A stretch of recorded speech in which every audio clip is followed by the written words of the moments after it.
Hello, everyone. Before we dive into today's episode, I wanted to remind you that my book, Drummers on Drumming, is available now on Amazon as both a paperback and an ebook.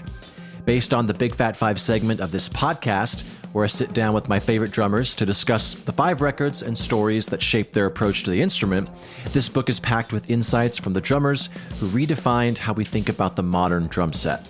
You can grab your copy now by checking the link in this episode's show notes or simply searching Drummers on Drumming on Amazon. So thank you for all the support, and now let's get into the show.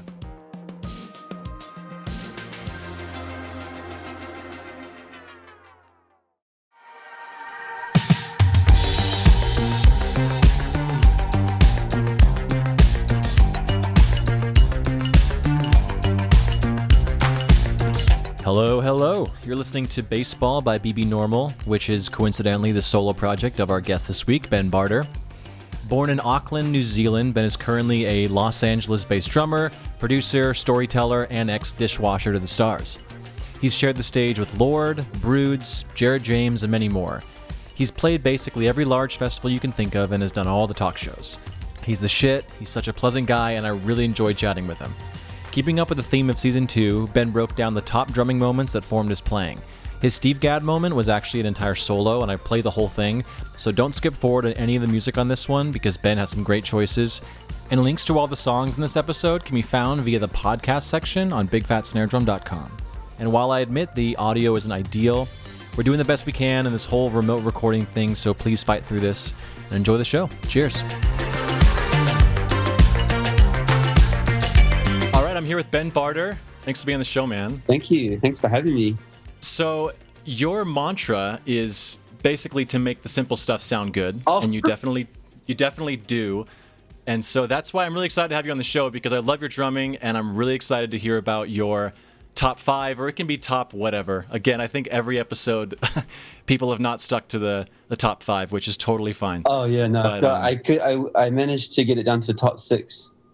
That's great, man. Thank you so much. Very close contenders, if not tied with Yeah, and we can have some honorable mentions towards the end as well. Just, throw it in real quick. But yeah, I just want people to know how I'm excited to learn about it because I'm a huge fan of your playing, man. So much. Well, to me, I have a whole thing in my career where I feel like everything I do, I've won a competition to be there. So I just feel like I feel very lucky to even be asked to do something like this. I'm stoked. Thank you so much for having me. Yeah, well, I'm sure that attitude has helped your career just as much. So yeah, let's just jump right into it, man. What's the first one? Okay, so mine are in no particular order, actually. Okay. My first guy is Charlie Watts. I used to work at backstage at concerts when I was in high school. Through my sister had the job, and she got me, and I was washing dishes. So I literally wash all the band's dishes, and so I got to see so many bands, and I was so lucky to do Rolling Stones. And yeah, just seeing Charlie Watts drum was just he's one of my favorite drummers. There's so this is just gives the I'm trying to recreate the vibe that I felt. Sure. Title is the Rolling Stones / Live at the Max 1991, and the first song is Start Me Up.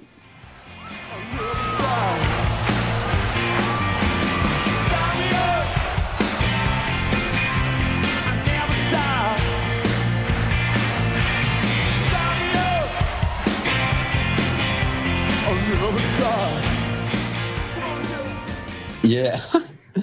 Dude, he's so powerful, man. Oh man, yeah. There's something about him. He doesn't it's so opposite to what a lot of people would perceive as technically good drumming or whatever. It's not 100%. Everything's perfect, and he never hits the hi-hat and snare at the same time anymore. It's just something so unique and almost kooky, but it's just so much character and so much feel but so simple. It's so sick. Yeah, and speaking to his hi-hat not playing on the snare drum, there's 2 points about that. I've noticed that a lot of times because of that, he kind of has an accent on that 8th note right after the backbeat every time, just because that's inherently not even if he's trying to, it's just because he's not playing it and then going back in, you got to get back in the groove.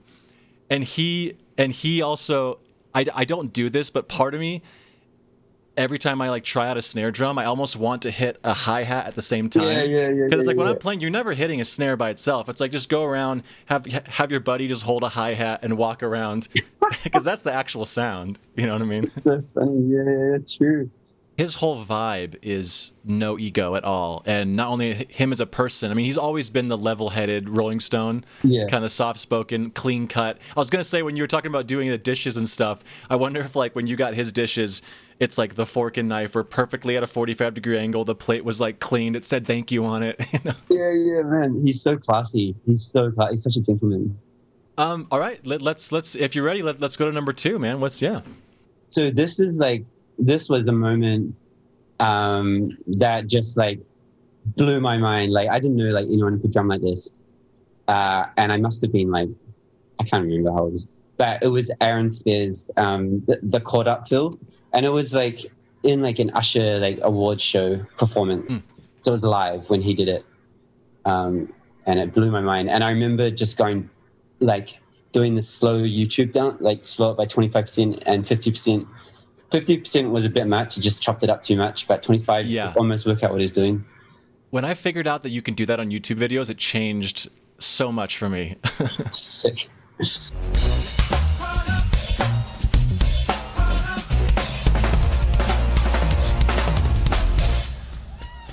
Yeah, it's like growing up in New Zealand, like there was no one doing that kind of drumming, you know. Oh, okay. Like that I knew of. I was like drumming with like punk bands, you know, like power pop bands and like a little bit of hip hop stuff later on. But yeah, that was the first time I saw like someone like Aaron Spears drum like that, and it just like blew my tiny mind. I was like, and then I remember just trying for ages, like to doing like, this is when I was pretty young, just trying to do like the triplet type fills and stuff, and like yeah, I never really I can do like now I've kind of can do some stuff if I'm mucking about, but yeah, that stuff like blows me away how someone can get that good, and also just like the power behind it, like how hard he's hitting the drums, and the timing of it is just perfect. It feels nice, like the feel is good, and like yeah, that feel like really like yeah, that blew my mind. The cool thing about Aaron is that he's not just, it's like people get, oh, I can do the sticking, I'm great. It's no, his dynamics and the way he just does this like kind of, yeah, he's great. And it's also, I love how those kind of fills that just end with just a super alpha confident just hi-hat bark, like there you go. Oh, it's man, like putting on a platter for you and like just space afterwards. It's so awesome. But then he's like, his feel, like he can make the simple stuff sound incredible. Like he just needs to do like kick in a snare, you know. I can like for concert drumming, you know, like you're trying to get the crowd moving, and he can just like, you know, kick in snare, and like the whole crowd will be like, you know, like that's what it's all about, you know. That's like the goal, I reckon, for like that, like, you know, like pop, you know, concert drumming stuff. And it's funny too, I know this is the Big Fat Snare Drum podcast, and so it's the opposite, but his cranked snare, I love his snare sound. Yeah, it's sick, man. Yeah, that don't tell Chris I said that. Yeah, I've been cranking my snare off of it lately too. Yeah, playing around with that stuff, I like it. But yeah, man, yeah, that guy's cool. And I think I've never met him. I'd love to, but yeah, I think he's a super sweet guy from what I've heard from friends that have like worked with him and stuff. Yeah. Sure, yeah. Before we go to number 3, I have a cool little, this is kind of more of a metaphysical question, I guess. But so after high school, you went to architecture school. Oh, yeah. And was that always kind of, do you think the love for like structure and building things made you gravitate towards the drums? Because it was like, in and of itself, it's kind of a puzzle piece. I was drumming before, like, you know, since I was 5. So architecture came a bit later. But I guess with architecture, it was like for me a lot of problem solving, like just working stuff out, you know, and then the visual aspect of it as well. So now with drumming, like when I'm making notes and when I'm doing sessions, I always have like a really strong like MIDI visual. Like I kind of in the MIDI section of Ableton, I like have all the sections visually in different color coding. So I think like a lot of architecture, you know, we'd have to make a plan, you know, and it'll be like color coding for plans, and then a lot of architecture is like patterns and rhythms, like the rhythm part of architecture definitely can cross over to the drumming. And there's a lot of musicians that are architects, a lot of drummers too. I know a bunch. So I think it's like a creative art thing that also has a lot of technical know-how behind it. You know what I mean? Mm-hmm. Like a lot of architects, I think, have like an air of like they're the greatest like creative like realm because they've got all this technical know-how, and then if they can pull off something beautiful and like purely artistic, but with all this technical know-how, it's like the ultimate thing. And I it's think kind of like both sides of the brain. I think music is like that as well.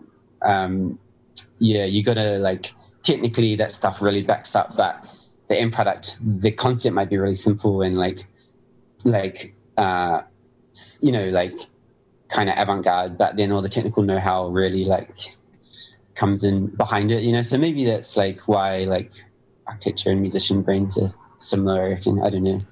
Well, yeah, because I know when you played with was it No Wild and Kids in Space? Yeah. So that was your first kind of introduction to having to use electronic instruments. Yeah. Was that more of a needed burden, or was it something that you were just kind of wanting to do anyways, and it kind of...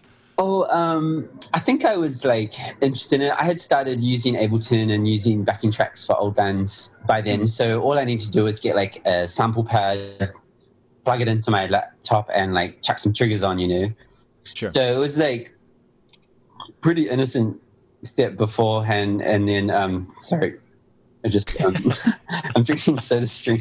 It's so gassy. I'm not editing that out at all. So sorry. Apologies. And my hair looks so rough. My new hair regime is just go to bed and see what happens in the morning. And then, Kids in Space. It was like hip hop production. My friend Josh Fountain, actually, one of my great friends, like one of my best friends in the ground, we used to live together. He actually he's an amazing producer. He just produced this girl, Bene, her song Super Lonely, and it's like in the top 10 at the moment. He's awesome. But he was producing that stuff. And it was like kind of cool hip hop. And so live drums just didn't, sound cool in the room. So we played around with triggers. It was just like a kick and a snare trigger at first. And I remember having shows where I couldn't get the steadings right. And so it would be a pretty big show. I think we're opening for like Fun or something, Jack Antonoff's band, which is funny. Oh yeah, I love Fun. And I had to like whip out my kick trigger because it was like going like a machine gun, like like. Just, oh my god, so many times, man. Oh man, so embarrassing. Still happens for all the concerts. It still happens, stuff like that. Yeah. There's a really good one that happened recently. I was doing on a kick pad, and with that particular brain, when the plug comes out halfway, it would revert back to the factory setting. So I had like doop, doop on green light the song, and then like the plug slipped out because the tape fell off. It was so humid. It was in Indonesia, I think, and it just was like psh, psh, psh, psh. Oh no! The verse for like this real like intense like kick like quiet moment. So embarrassing.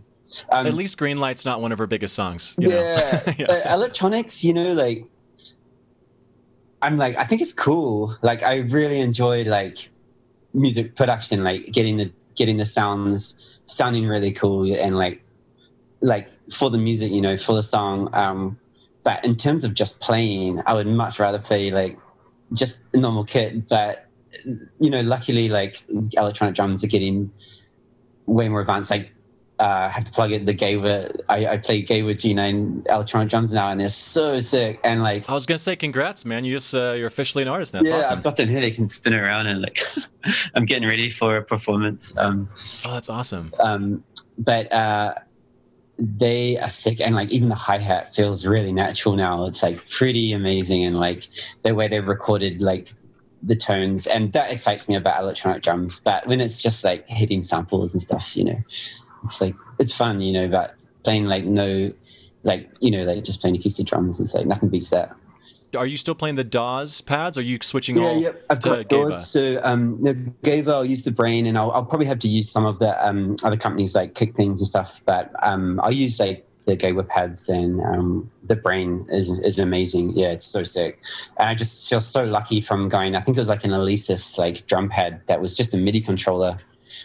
which plugged into my, I think, like Dell laptop at the time, which got overheated and like had a big fan underneath it. Like the fan's going so hard, the laptop's like hovering above the thing. But like, and now to like work with like Gaver and like I'm suggesting ideas for like the user interface and like, you know, like the drum tones, and it just blows my mind. I don't know how I got there, but I mean, you are a tastemaker. A lot of people reference you and what you're doing with your live show. Oh, absolutely. Yeah, that's very, very nice. But yeah, it's just sick. So I get more and more excited about it. Yeah, I also love playing like a simple show with just a small kit, you know, and just like being able to lay back and. No, I love electronic music, and I love the just the comfort knowing that the show sounds so like the album in a lot of ways. Yeah. But I also love with Eve 6, we don't do anything. It's just guitar, bass, drums. And I walk on stage, count off with an open hi-hat, and it's just go. And you know what it is? It's like stress-free. Like a lot of my anxiety from shows comes from if the technology is going to fail. And it does like enough to be like nervous about it. And it's always a lead or like a pad, a PZA that just like dies in a pad. You know, it's like the brains and stuff are always fine, but it's so stressful. And you're pretty adamant about not using computers live for that reason, right? Yeah, if I can get away with it, I'd rather like the only times I'd want to use computer is really is for effects, which I'm wanting to get into. But I think I'm hopefully with the Gaver thing, we're going to try to get like a foot expression pedal working with a filter. That's awesome. So we hopefully, I mean, that's one of the ideas is so I can do my live filtering, you know, like do high pass filter or low pass filter, you know, for certain songs, you know, for intros or whatever, or for like musical bits, or even for some of the tunes. Usually for the tunes, I stick really, you know, exactly what the album does. But yeah, so if I was going to do effects, and I like the idea of having analog effects on the drums, you know, like if it's like a high pass or low pass filter or like a saturation or something. If the artist, is excited about that, or the MD, I guess I'm like I feel like Gaver is like they've done it really beautifully, and can't believe the journey from that first little like ripping my triggers out to like having this in my lounge now, which is like an amazing, No, it seems like a great partnership for sure. Are you still going to be playing Ludwig and Roland, or are you kind of stepping more? Oh, okay, cool. Yeah, for sure. Ludwig are like the drum company, and like I get to use electronic stuff for Gaver. It's sick. So Ludwig, amazing. Like, that's like stupid. Like, I can't believe I'm on Ludwig. I know it is. Yeah. It's like you're in great company for sure. It's like a childhood dream come true. Yeah, it's silly. I'm very good, and children as well. And do you still use an Acrolite live? Yeah, that was my last tour. The first tour I used a Black Beauty, and then I feel like the Black Beauty now it's like my favorite snare for recording. Yeah, there's a reason why I think it's so great. But for live, I think it had too much tone. Like it's got a beautiful like low end tone to it. Which I love in the studio, but for live with the samples, like Acrolite fits really nice in with the electronic samples. I agree, 100% agree. All right, let's go to number 4. Or sorry, number 3. So this is another concert actually, and it is like a time when I was working, and I got to work at this concert, and it's The Who, and it's Zach Starkey playing for The Who, and oh man, this guy I was like mesmerized by him, and I still am. Like he's sick. I've got to see him like a few times now with The Who.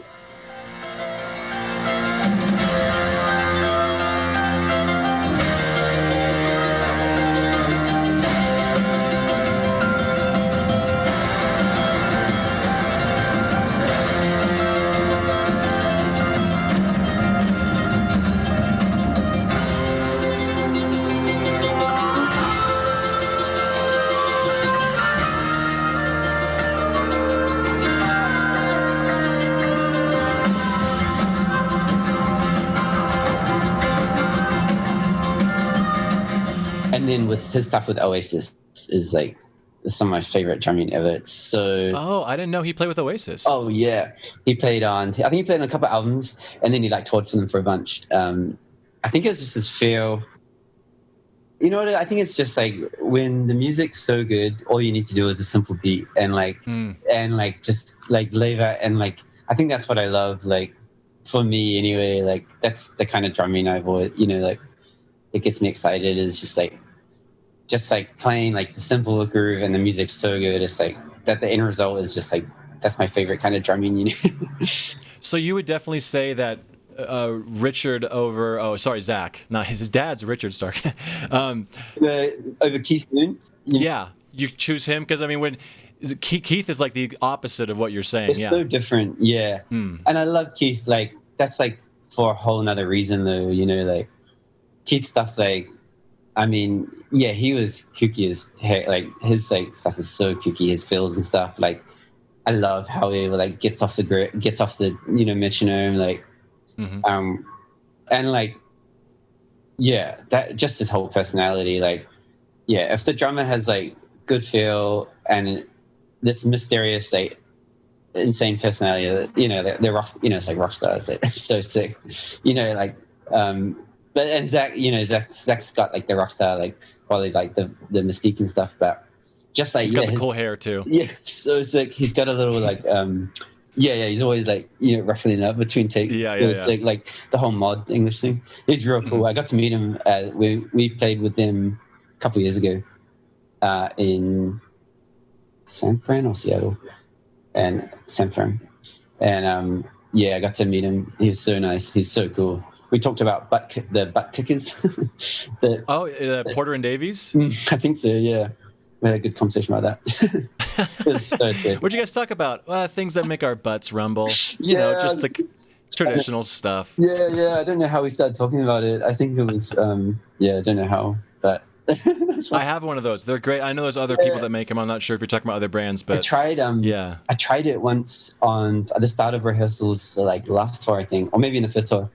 But it was just too hard. It would have been alright. My acoustic kick, with my electronic kicks. I prefer the subs because like the 808 notes and stuff for some electronic kicks last so long.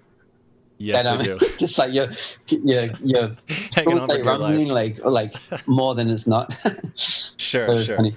Anyway, it's Zach Starkey is just something about like his like flow around the fills because he's doing all the Keith Moon like fills like flying around the kit so like beautifully and like his arms like it's just amazing like and he's another one with that like effortless feel like it's like it just feels effortless like when he's playing. And then like the Oasis stuff is just like I'll like bring up the Oasis live like Lila Oasis live Lila. I'll see if that's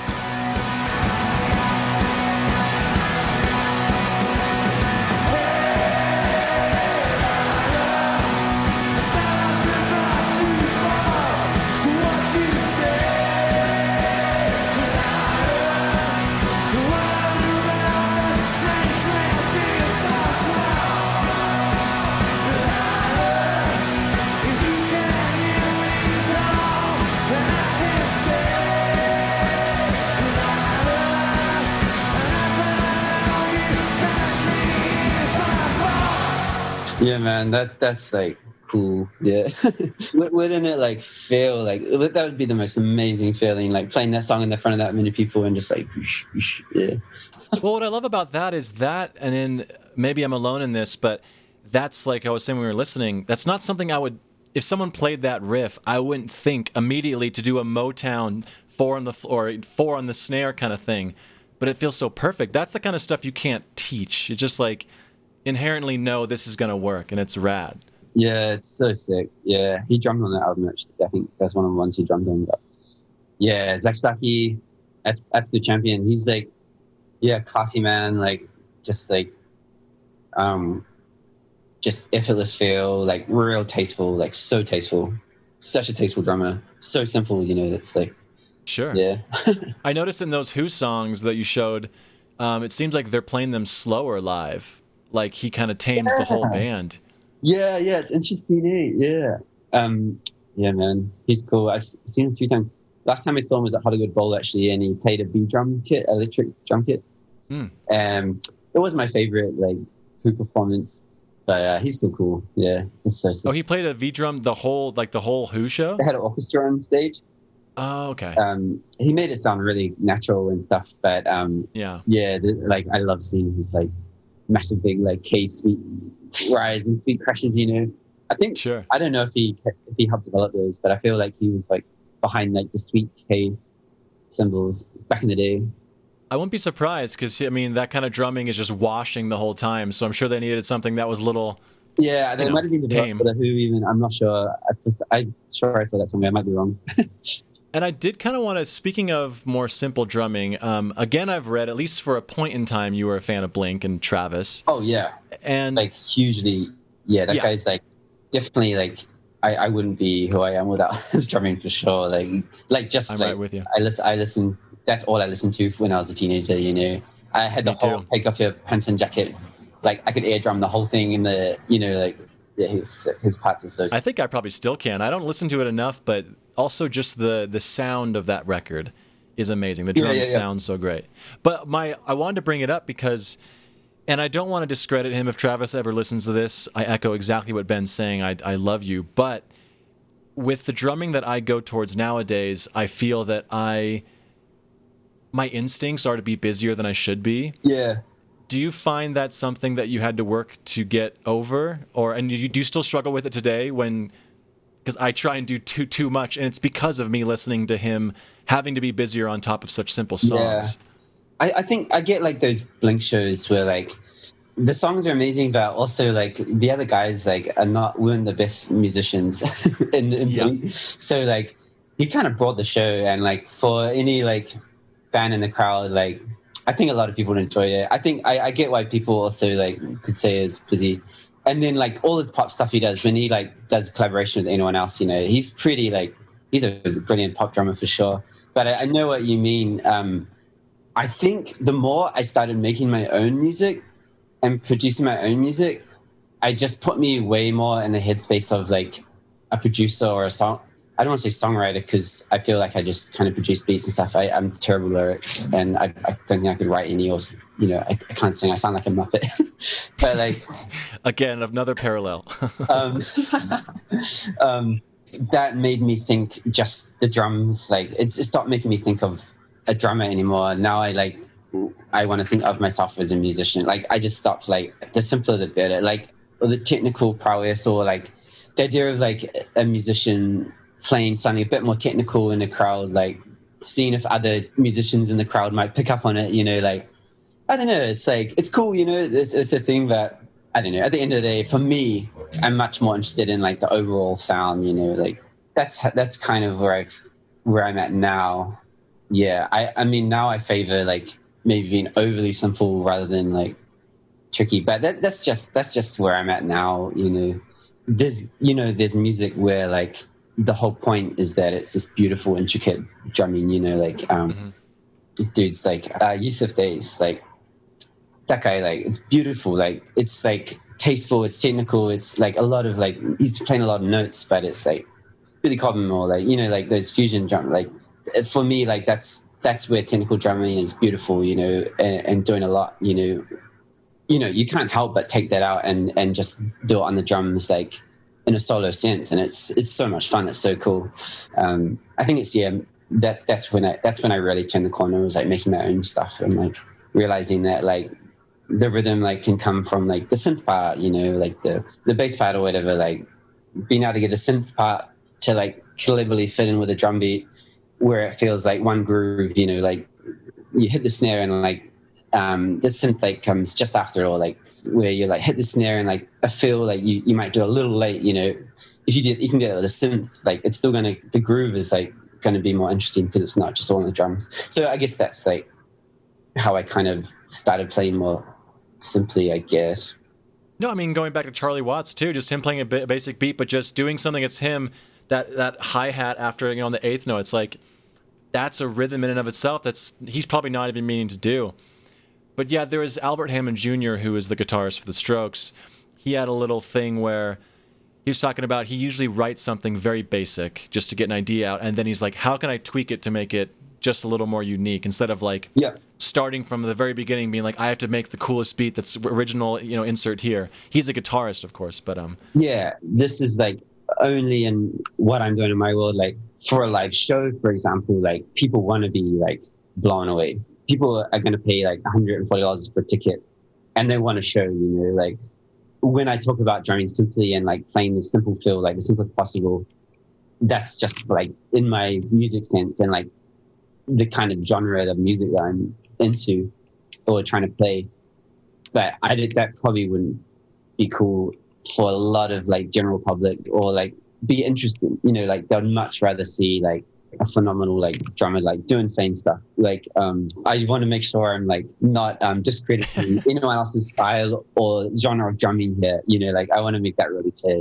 It's like you're so diplomatic. Yeah. No, yeah. I just because there's space for everyone, but yeah. I think you're coming across as a very nice guy. I don't think anyone's taking it in a bad way. Like, dude, Ben Barter is a dick, man. I love playing notes. No, but everyone's different, and that's the beauty of this world. Like the beauty of like music is like everyone's different, and that's we wouldn't have simple stuff without technical stuff. Yeah, let's go to number 4. This is like really got me excited, like in terms of the mindset of music. It's more than music, but the drums like as well. They're just so simple and so funky. It is this Patrick Cowley, my friend Jimmy, who plays in Lorde band with me, one of my best mates. We've been through so much together, and he gives me a lot of. I really love his music taste. He like is always giving me amazing bands to listen to. And this guy, Patrick Cowley, is sick. His commercial hit was with this singer Sylvester. It's like a disco.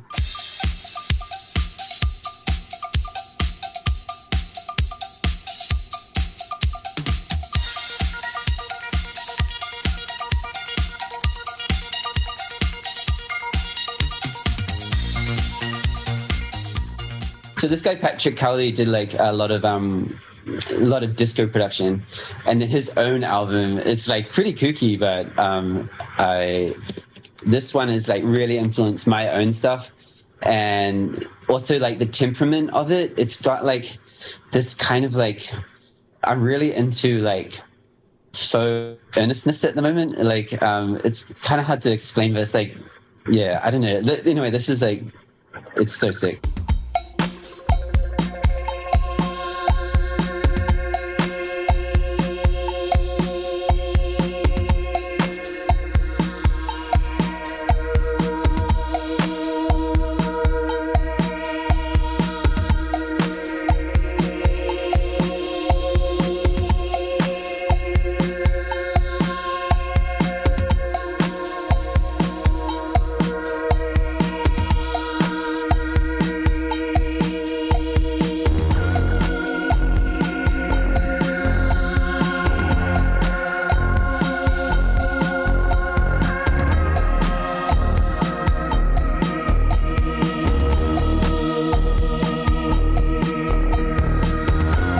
Yeah, and like these beats, if you like isolated them and took them out, like same with Charlie Watts, if you isolated like the beat and took it out and put it on a lot of contemporary music, like being made today, it would be so sick, like. When was that made? That was it would have been the 80s. Wow. Let me look up. No, that sounded super contemporary. Right, yeah. It sounds like a cool like band doing it now. That was between 1979 and 82. Yeah. Yeah, it's like that's tape saturated, crunchy drums. Those are awesome. Yeah, exactly. So I've been listening to a bit of like that music from the 80s and that period. It's got like when I talk about like the faux earnestness, it's like I'm listening to a few Japanese like composers or like dudes like this guy. Have you listened to Mac DeMarco? Oh yeah, sure. So he samples this guy Shigeo Sekito, who like influenced I think a lot of people. But like this song here.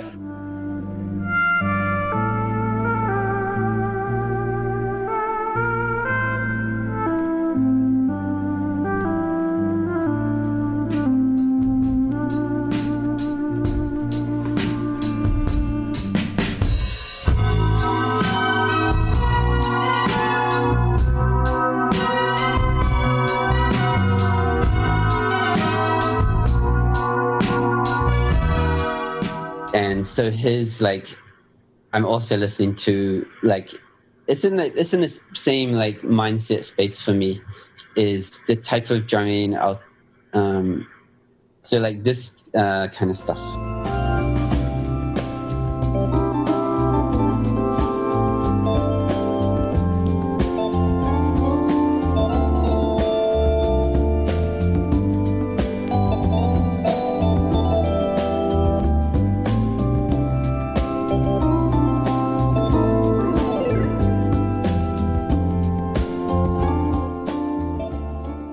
Anyway, that does so much for me. Yeah. Yeah, but like it's like this like it's so funky, but it's like this earnestness behind it as well. And I feel like the way to explain it is to compare it a little bit to like, in my head, how it works would be like on Random Access Memories, the new Daft Punk record, Omar Hakim's drumming. There's like, it's super funky, but it's got this kind of 90s aesthetic, like earnest, like kind of feel about it as well, that I just, for some reason, I just love at the moment. You know, Yeah. it's kind of like more of a traditional like funk feel or something. I don't know. It's just like really, it's pretty straightforward, but it's still funky. It's like a funky straightforward.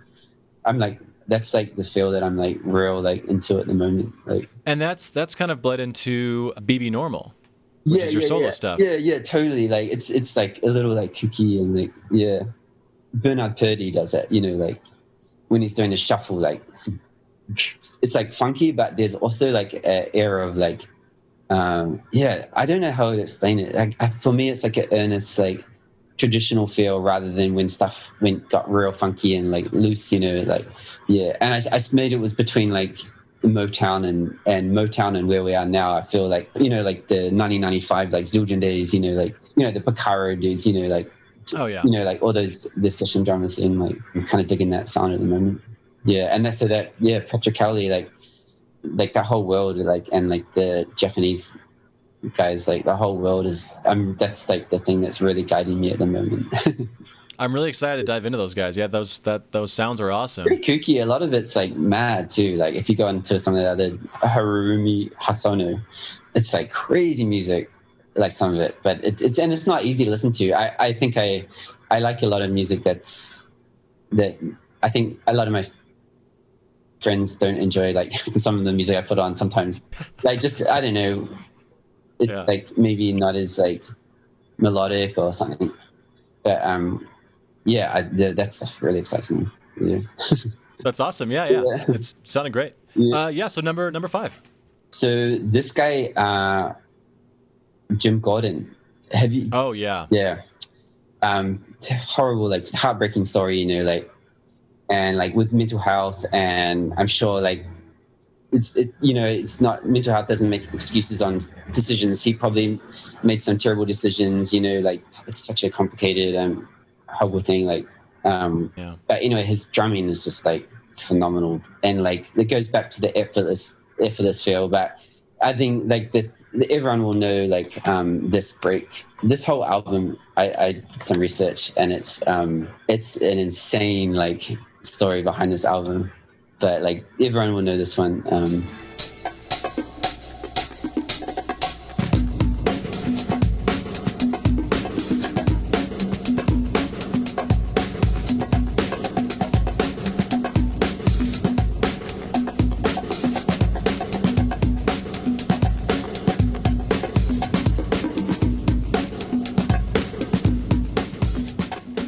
Actually, one of my favorite playlists on Spotify, they actually have a Jim Gordon playlist. I listened to that playlist so much. Yeah, and no, it's so good. There's so many artists on there you didn't know were like, oh, he's kind of like a Hal Blaine, where he's on so many things. He was a protege, yeah. That guy, like, man, I did a session. It's on my Instagram actually. I did a session for Donna Massell. Donna Massell was sick. But I was at this recording studio. Oh, what's the name? Electrovox. Oh, okay. Yeah. Yeah. So they have his Camco drum kit. Oh, wow. Yeah. So if you go to Instagram, it's like a few months back. But and they also have Hal Blaine's concert toms. Oh my! Like on display or like as an option to use in the recording? Option to use, and I used. Oh my gosh! I used the Camco kit, and I was shaking. I was literally, my hands were like shaking. and like Hellbane's countertoms. I was so nervous. Are those like yellow ones that have no? Yeah, Yeah, yeah. yeah, yeah, yeah. Oh my gosh, man. Man, that was like one of the greatest moments of my drumming career, getting to play that kit. Absolutely. It was mad, and it sounded so good. But like his drumming, he's like another one with effortless feel. He plays like he comes up with really sick, simple, like unique parts, and his feel just drives every song he plays on along. Like he pushes it along. Like he's got my favorite feel like for drummers, and to have like to drum like the bongo rock thing, to have that and being used as like one of like the early beats to start like the hip hop movement and the breakdance movement, you know, is mind blowing. And the same like Clyde Stubblefield, you know, funky drummer break. That's like the best drummer for me. To get so many people wanting to take what you did in that moment and like recreate and like use it, like, that's like successful drumming to me, you know. Like, And I would assume they had no idea that that was the direction music was going to go in back then. just It's another just session, you know. Although that session is mad behind the bongo rock, incredible bongo rock band. The band was put together by this insane like music exec who had already done like in the 60s or 70s. He had put a joke album out, which was a mime artist, and it was just like I think like 90 minutes of silence and then just applause, and then like and then he did like kind of soundtrack stuff. And so this was really like all the greatest session musicians. I think John Lennon mixed it, like his creative mixing it. And so they just like, this was like, they were making soundtrack music for publishing. It wasn't like, it was just whoever was around like playing on the session. And it was like just smart publishing move, you know. It wasn't like this, it wasn't a proper band or anything. So that like the whole story behind it is sick too, you know. That album. The mime part's funny as hell. The mime album is insane to me. Yeah. So that's my other moment, you know, like that's my fourth.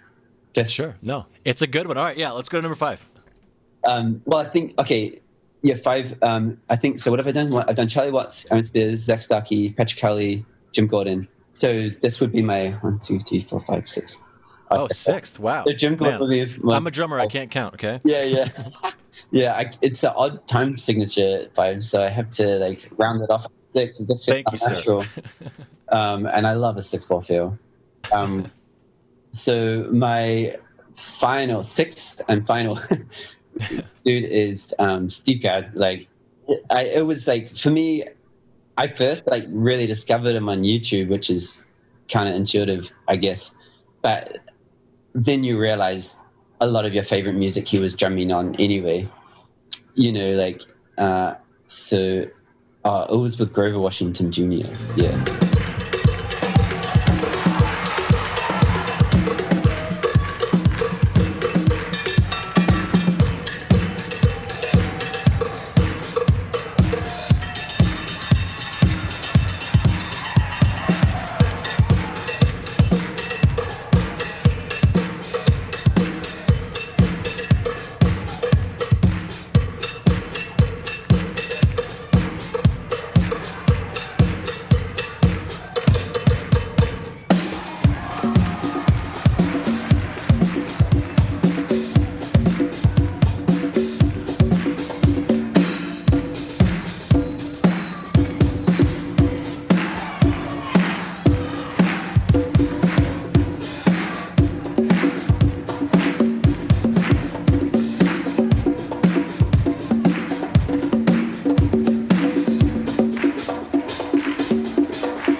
my good friend Noah Breakfast, he's an amazing producer, has been teaching me a little bit about like library music. So a lot of these like albums in the 70s were just made as library music for movies, you know. But a lot of this library music, there's some amazing stuff in there, and it wasn't like released as an artist. It was more for just like to be used in music. The funny thing is, at the beginning of that could have, if you would have told me that was like an outtake from Daft Punk Alive from like 97 or something, I would have been like, oh, of course that is. Yeah, they definitely have like, yeah, from like the Homework and Stuff album, they do like some pretty cool feels like that. Yeah.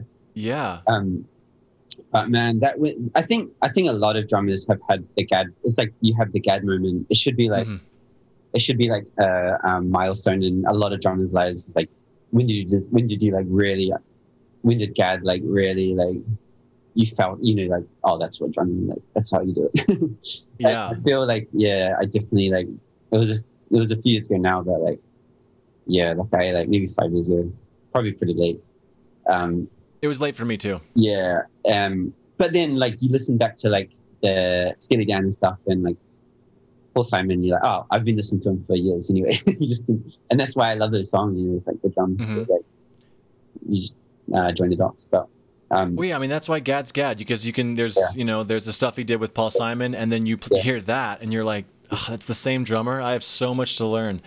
And it was cool at the beginning of that. He still feels like he's pushing it, but he's so aware of the downbeat, and it almost sounds like the beginning of the bass drum at the beginning of every bar. Yeah. It's almost behind. He's like, I'm still building that foundation, but still pushing it. Yeah, he's got a particular feel for sure. Like, and it might, you know, like it's like just one of the best, but it might not work for every style of music genre, but it works for a lot of stuff. Like his feel is like, oh my gosh, and it's like a little like, yeah, behind. It's like a little like swampy, you know. It's like so sick. Yeah. But that guy, like that, that guy like changed a lot for me. You know, like when I discovered like. Have you ever met him? No. Dude, that was the most nerve-wracking conversation of my life. So he uses Big Fat Snare Drum, not officially, but he, you know, we sent him some stuff, and through the email he got my phone number just through my Big Fat email, and he called me. It was a random number, it was like an Arizona number, and I was driving, so I pulled over, and it was him, and it was just like, I don't really get nervous a lot around drummers, especially because it's just like we're all family, but he was the one dude that was like, yes sir, of course, yeah, of course sir. It's just like talking to the queen or something, you know. Was he pretty all business, or was he like pretty chill? He was very I'll say he was very relaxed. Yeah. He was very just like, hey man, I love those rings, man. Let's get some of that stuff, you know. But it was just so chill, you know. Like he had just had an afternoon tea, and he was just chilling. It was like maybe 30 seconds. He just wanted to confirm some sizes, but it was yeah. I got off the phone just shaking, like that was Steve. Yeah. This is the giants of the game, I think. Well, did you? I mean, I'll let you have an opportunity. Did you have an honorable mention that you almost got in there? That yeah. Oh yeah, recently. Okay, one, like if we're talking breakbeats, this guy Malcolm Cato, he was like, he's a very mysterious, like interesting drummer to me. He's an English guy, I think. There's some random clips of him on YouTube thinking about, but playing these amazing breakbeats in these like kind of echoey rooms on real signature drum.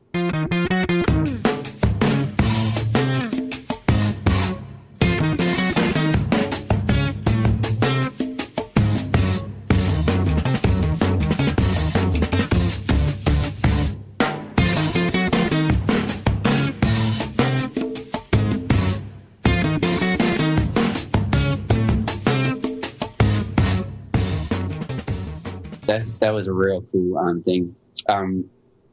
Another one is Krangabin, DJ, the drummer. I do know these guys because I actually just they were on Song Exploder. Do you know that? Yeah, I listened to that. Yeah, man.